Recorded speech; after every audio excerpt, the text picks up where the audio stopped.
The Reluctant Bride. The reflection staring back at Vanessa Porter from the bathroom mirror looked like a stranger. Her chocolate brown eyes were rimmed with fatigue, her normally vibrant face drawn with worry. In 3 hours, she would no longer be Vanessa Porter, passionate chef and daughter of Portuguese immigrants. She would become Mrs. Dominic Westbrook, wife to one of the coldest tech moguls in San Francisco. "It's just a signature," she whispered to herself, smoothing down the simple ivory dress she'd chosen for the courthouse ceremony. Just a business arrangement. The Porter family restaurant, Lisbon's Heart, had been her family's pride for 2 generations. But when a chain restaurant opened across the street and her father suffered a stroke, bills piled up faster than customers could fill tables. The final blow came when their bank called in their loan early. That same day, Dominic Westbrook's executive assistant had called with an unusual proposition. "Mr. Westbrook requires a wife for business appearances and family obligations. 2 years minimum. Your family's debt will be cleared, and you'll receive a generous stipend. Of course, there will be a confidentiality agreement." Vanessa had nearly hung up the phone in disgust. But that night, as she helped her mother count tips to pay for her father's medication, she called back and asked for terms. Now she stood in the courthouse bathroom, wondering how desperation had led her here. Sharp knock interrupted her thoughts. "Miss Porter? Mr. Westbrook has arrived." The first time she saw him in person, Vanessa nearly stumbled. Dominic Westbrook was tall, with sharp features, raven black hair, and eyes the color of stormy seas. His tailored charcoal suit probably cost more than 6 months of her rent. But it was the absolute detachment in his expression that chilled her. "Miss Porter." His voice was deep, but emotionless. "I trust the arrangements are satisfactory?" "Hardly the word I'd choose," she replied, unable to hide her bitterness. Something flickered in his eyes, surprise, perhaps, at being challenged. "The terms are generous. To you, perhaps. My freedom seems a steep price." His attorney cleared his throat awkwardly. "Shall we proceed?" The ceremony lasted exactly 8 minutes. No vows of love or promises of devotion, just legal statements and signatures on documents. When the clerk pronounced them married, Dominic didn't even look at her. He merely checked his watch. "The car will take you to collect your belongings. I expect you at the penthouse by 7. My assistant has prepared documentation on expected appearances and conduct." Vanessa's face burned with humiliation. "Do I get an employee handbook too?" For the first time, Dominic looked directly at her, his expression unreadable. "This is a mutual agreement, Mrs. Westbrook. I'm not your employer, I'm your husband." The way he said husband made it sound like business partner. Later that evening, standing in his minimalist penthouse with floor-to-ceiling windows overlooking the bay, Vanessa felt smaller than ever. Her few suitcases looked pathetically out of place against the sleek, expensive furnishings. "Your suite is through there," Dominic said, gesturing to a door across the living room. "I've transferred the first payment to your family's account. The restaurant's debts have been cleared." Vanessa swallowed her pride. "Thank you." He nodded curtly and turned to leave. "Mr. Westbrook," she called after him. He paused without turning. "Dominic. If we're to convince others, you should use my name." "Dominic," she said, testing the unfamiliar syllables. "What exactly do you get from this arrangement?" He turned slightly, his profile sharp against the city lights beyond the window. "My grandmother's inheritance requires I be married by 35. I need someone presentable who understands discretion and won't expect complications." "Complications like feelings?" Vanessa asked. The corner of his mouth twitched. "Precisely. Good night, Mrs. Westbrook." As his footsteps faded down the hall, Vanessa whispered to the empty room, "My name is Vanessa." Frost and Fire 3 weeks into their arrangement, Vanessa had mastered the art of existing in Dominic's orbit without actually touching his life. They shared a sprawling penthouse but lived in separate worlds. She learned his schedule, out by 6:30 a.m., rarely home before 9 p.m., and adjusted hers accordingly. When required to attend functions together, she played her part, the supportive, elegant wife who smiled for photographs and made appropriate small talk.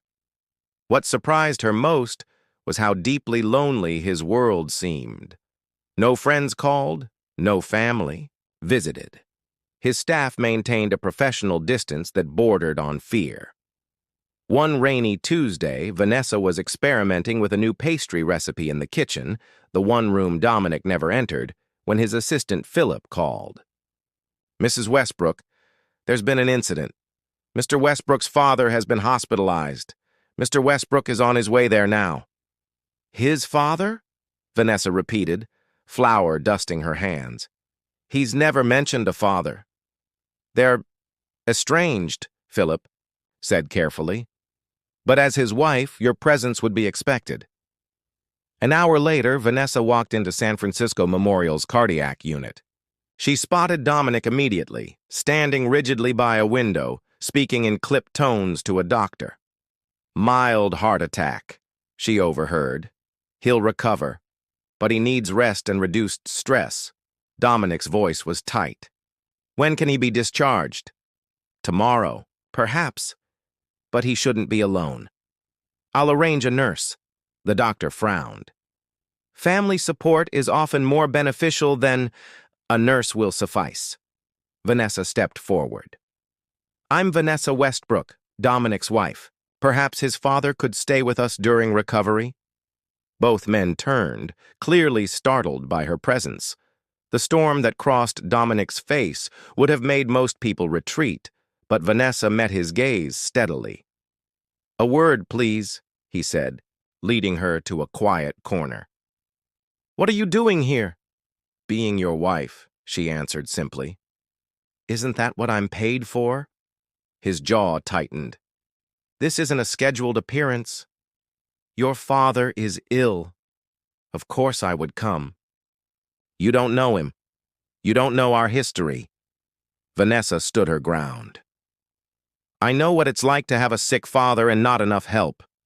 Something in Dominic's expression shifted, the barest crack in his perfect control.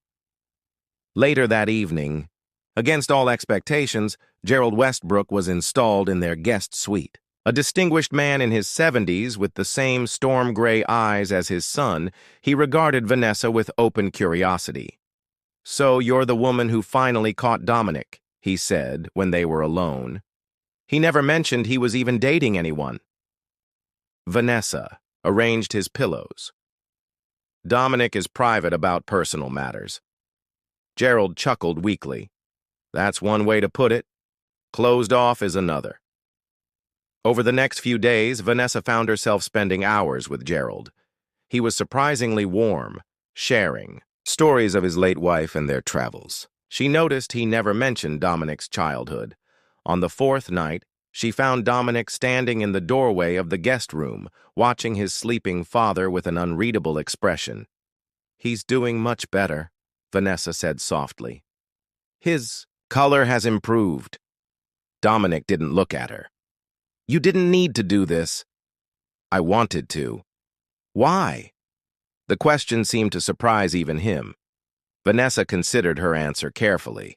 "Because it was the right thing to do, and because no one should face illness alone. Even someone who deserves it?" The bitterness in his voice was palpable. "Does he deserve it?" Dominic finally looked at her. "You don't know what he did." "No," she agreed. "But I see how he looks at you when you're not watching. There's regret there." A muscle twitched in Dominic's jaw. "Regret doesn't undo damage." "No, but it can be a beginning." Later that night, Vanessa woke to find Dominic sitting alone in the darkened living room, a glass of whiskey untouched before him. She hesitated, then silently returned to her room. This wasn't in their contract. Comfort wasn't part of the deal. Yet, something had shifted between them.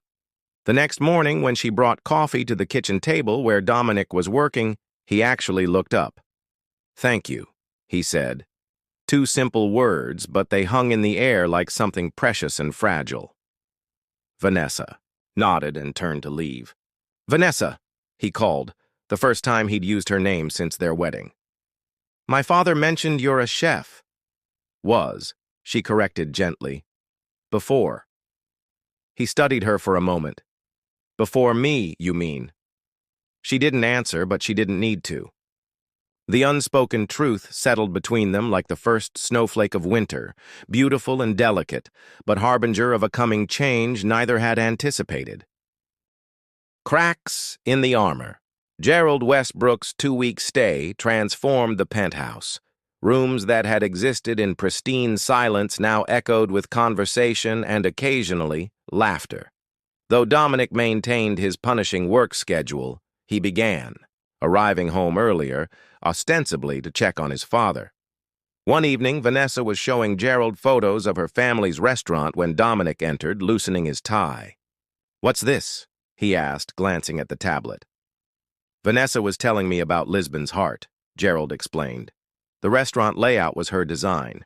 Quite impressive. Dominic leaned closer, studying the images of warm terracotta walls, hand-painted tiles, and intimate seating arrangements that managed to feel both authentic and modern. You designed this? Something like genuine surprise colored his voice. Vanessa shrugged.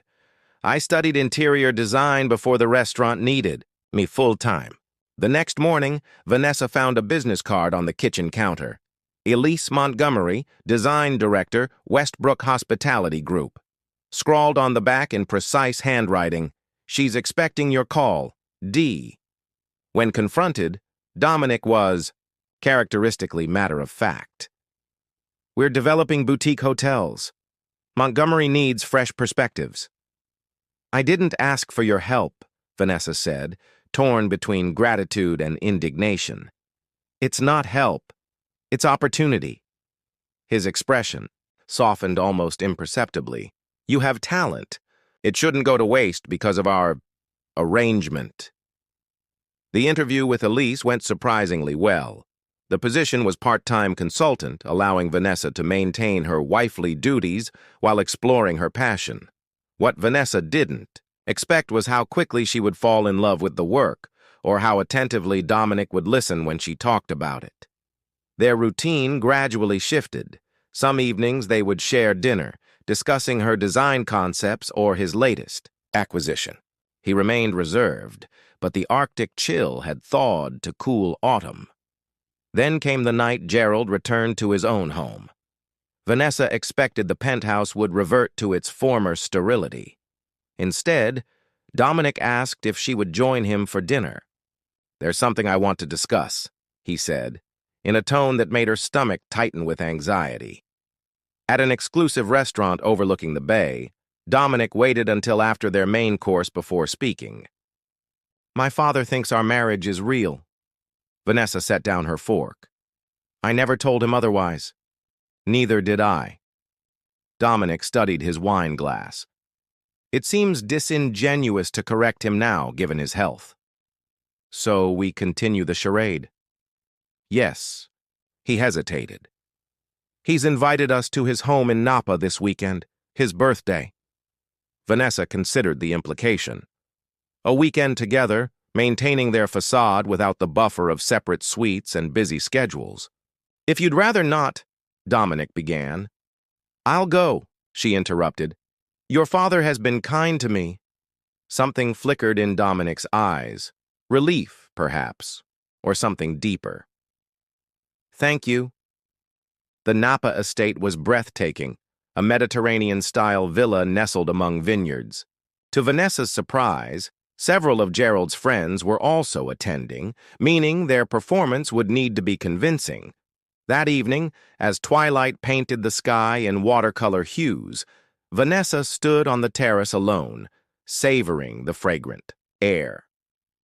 She didn't hear Dominic approach until he was beside her. You seem at home here, he observed. It reminds me of my grandmother's village in Portugal. She smiled. Smaller, of course, but the same feeling of peace. Dominic leaned against the stone balustrade. I've never been to Portugal. You should go sometime. She turned to face him. You work constantly, don't you ever just experience life? The question seemed to startle him.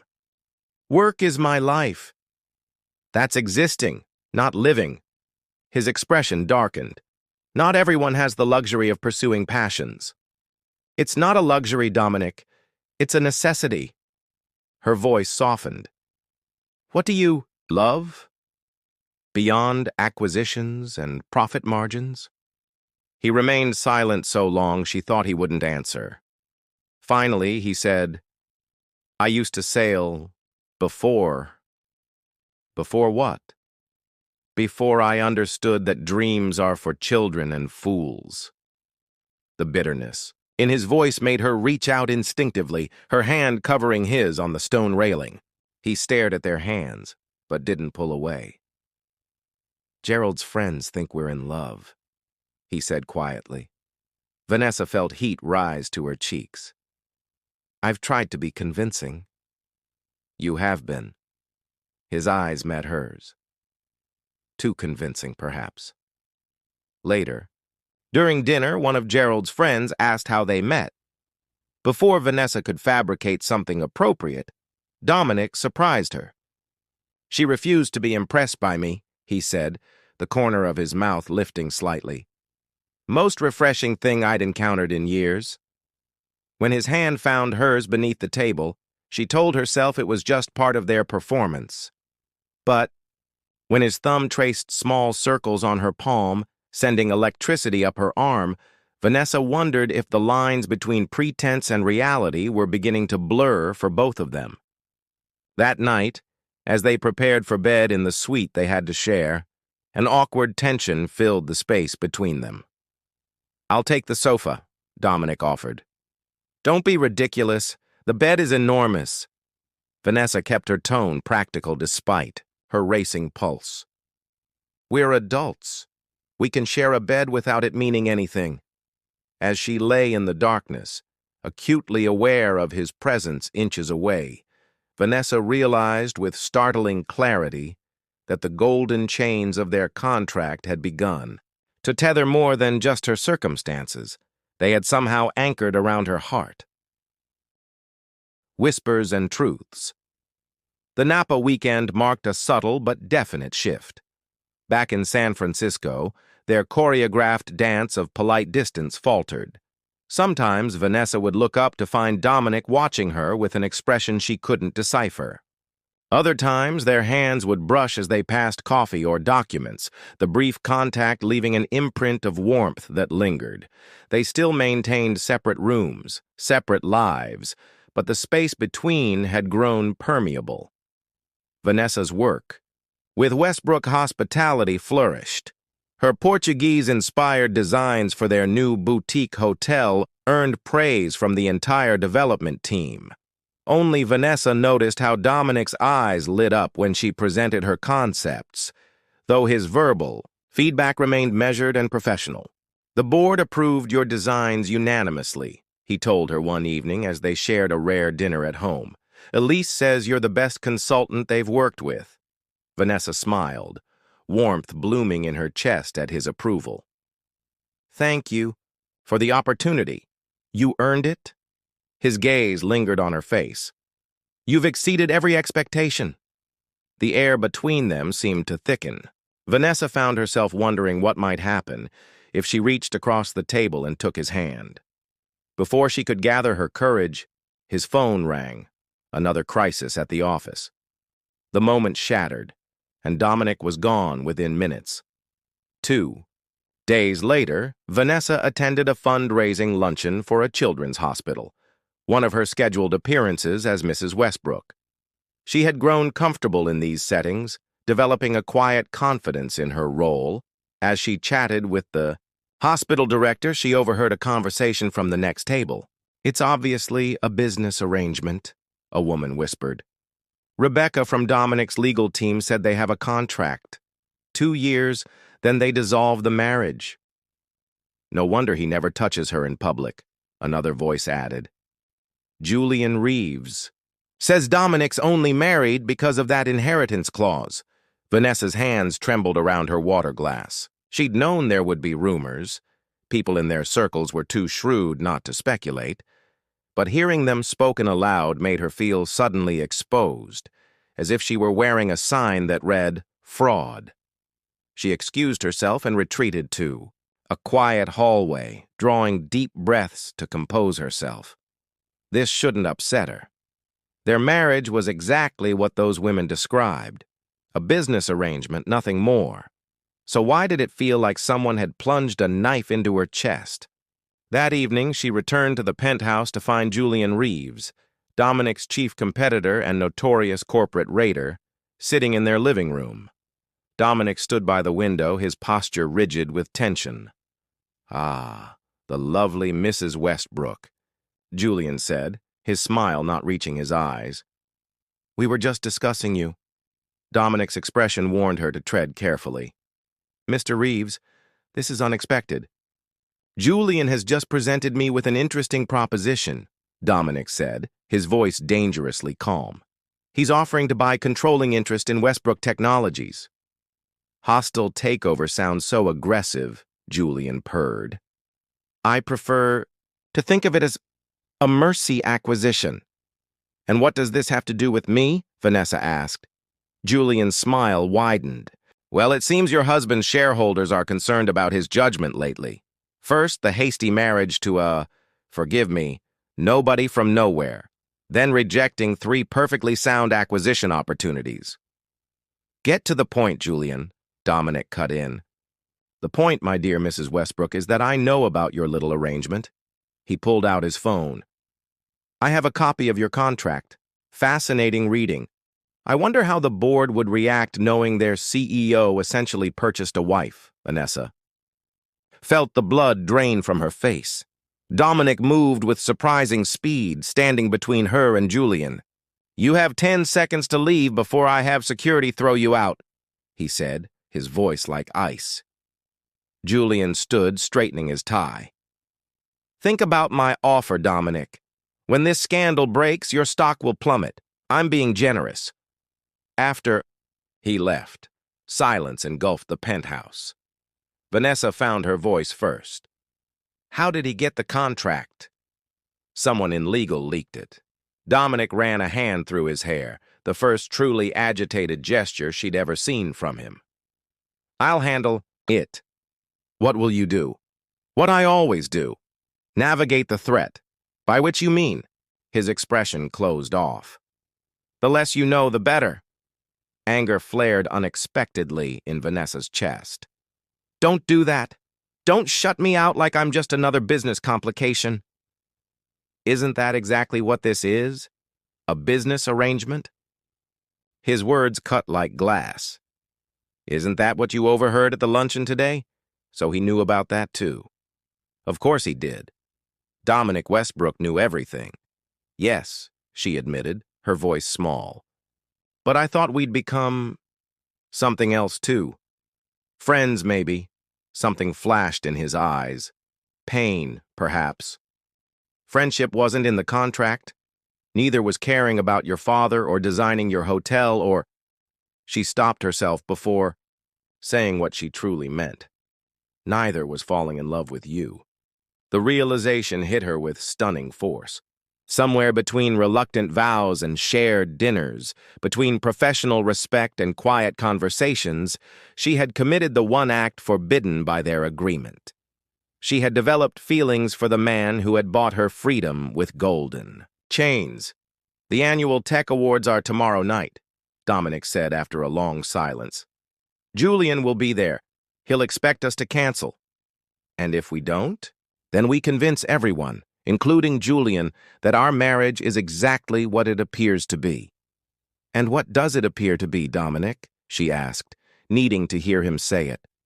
His eyes met hers, and for once, she could read the emotion in them clearly. "Real," he said softly. "It appears to be real." Hearts Unchained. The Silverstein Tech Innovation Awards represented the pinnacle of industry recognition, a night when the digital elite gathered to celebrate achievement and forge alliances. In previous years, Dominic had attended alone, collected, whatever award Westbrook Technologies had earned, and departed before the champagne was served. This year would be different. As their limousine approached the gleaming convention center, Vanessa smoothed the skirt of her emerald gown, a far cry from the simple ivory dress she'd worn to their courthouse wedding. The woman reflected in the car window barely resembled the desperate chef who had signed away her freedom 11 months ago. "You look beautiful," Dominic said quietly, his eyes meeting hers in the darkened car. She studied his face, searching for the businessman's calculation, finding instead something softer, more vulnerable. "Thank you. You don't look so bad yourself." A ghost of a smile touched his lips. "Ready to convince the world we're madly in love?" The question hung between them, layered with unspoken meanings. Vanessa's heart constricted. "I think I can manage a convincing performance." His expression shifted almost imperceptibly. "Of course." "A performance!" Camera flashes erupted as they stepped onto the red carpet. Dominic's hand settled at the small of her back, warm and steady. When reporters called their names, he drew her closer against his side. The gesture felt both protective and possessive. "Mr. Westbrook, is it true Julian Reeves is attempting a takeover of Westbrook Technologies?" a reporter called out. Dominic's smile remained perfectly composed. "Mr. Reeves has expressed interest in our company. We're not interested in his offer. Sources say, your marriage was arranged for business purposes. Care to comment?" Vanessa felt Dominic tense beside her, but before he could respond, she turned to face the reporter. "The only arrangement in our marriage is who makes coffee in the morning," she said with a warm laugh. "I'm terrible at it, so thankfully my husband has more talents than just running a tech empire." The crowd chuckled appreciatively. Dominic's arm tightened around her waist, and when she glanced up, the gratitude in his eyes made her breath catch. Inside, the ballroom glittered with crystal and silver. At their assigned table sat board members and executives, all watching them with undisguised curiosity. Julian Reeves occupied a table nearby, his predatory gaze following their every move. As dinner progressed, Dominic maintained physical contact. With Vanessa, a hand covering hers, fingers brushing her arm when he leaned close to speak. To any observer, they appeared the picture of marital harmony. "You're very good at this," he murmured at one point, his lips close to her ear. "So are you," she replied.